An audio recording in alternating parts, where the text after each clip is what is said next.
The Edge Accessible Voting Machine allows a voter to vote privately and independently using a touchscreen ballot or an audio ballot. For a voter to use the machine, a poll worker must first activate a voter card using the card activator. In this video, we will review the steps required to activate a voter card for a touchscreen ballot and an audio ballot. All of the instructions included in this video can also be found in your poll worker manual. To activate a voter card for a standard voter who signed the roster of voters and wishes to use the touchscreen ballot, retrieve the card activator and voter cards and power on the card activator, which will initialize and then read, "Please insert voter card." Insert the voter card with the yellow arrow pointing down. When the machine says, "Activate this card," press the Yes button. The card will activate and eject. Remove the card and hand it to the voter. Your instructions also include a script of what to say to the voter. Please insert this card into the yellow slot on the machine and follow the on-screen instructions. Please let me know if you need any assistance. When voting the ballot, a voter may wish to use the large print option by pressing the ABC button on the touchscreen and pressing it again to return to the regular view. When the voter has made his or her selections and completed the ballot, the printer attached to the machine will print the voter's selections so that he or she may review and approve them.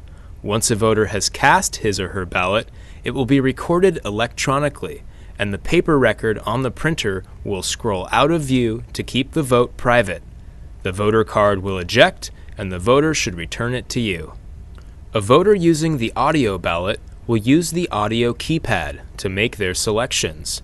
To activate a voter card for a standard voter who signed the roster of voters and wishes to use the audio ballot, retrieve the card activator and voter cards and power on the card activator, which will initialize and then read, "Please insert voter card."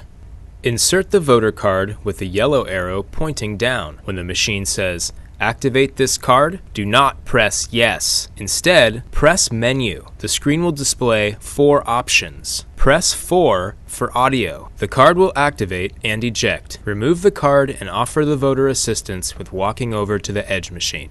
Make sure the audio keypad is properly connected to the machine.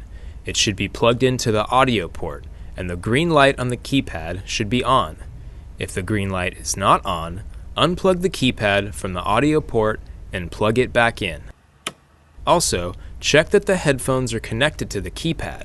Hand the voter the audio keypad so that the headphone cord is at the bottom.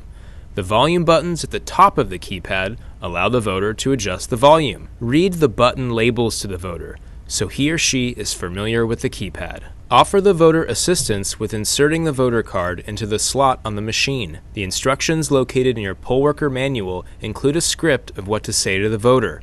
The audio ballot will take a few minutes to load. Once the ballot has loaded, the screen will read, "Audio voting enabled," and the green light on the keypad will flicker. If the ballot freezes while loading or you encounter any issues, please call the Election Center immediately.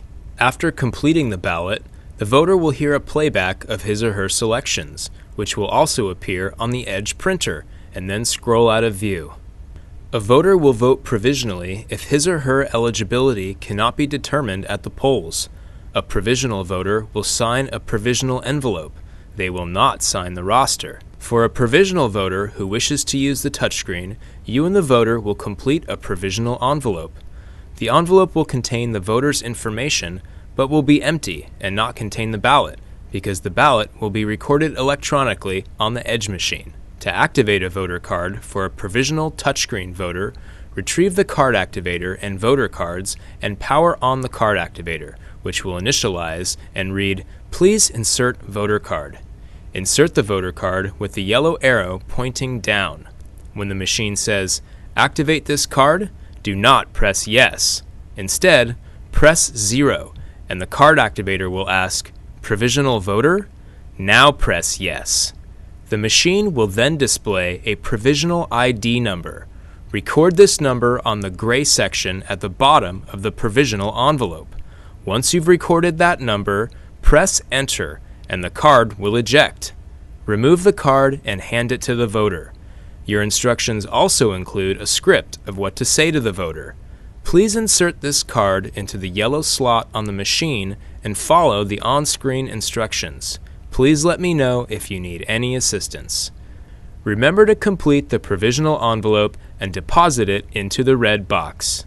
For a provisional voter who wishes to use the audio ballot, you must call the election center. We will send a technician who can activate a provisional audio ballot for the voter. 2 additional components are available for dispatch. The head pointer enables a voter with limited mobility below the shoulders to vote using the touchscreen. The sip and puff device plugs into the audio unit and allows a voter to inhale and sip their breath or exhale and puff their breath to vote an audio ballot on the Edge machine.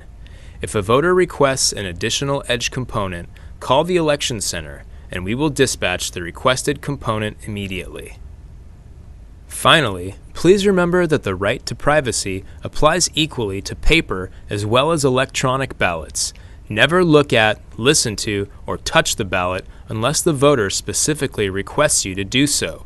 In most cases, the best way to protect a voter's privacy is to call the election center if the voter has any questions. Election center staff can answer questions quickly and guide a voter through the process. If you have any issues, don't hesitate to call the election center. Remember, we're all part of the same team, dedicated to ensuring all voters cast a private and independent ballot.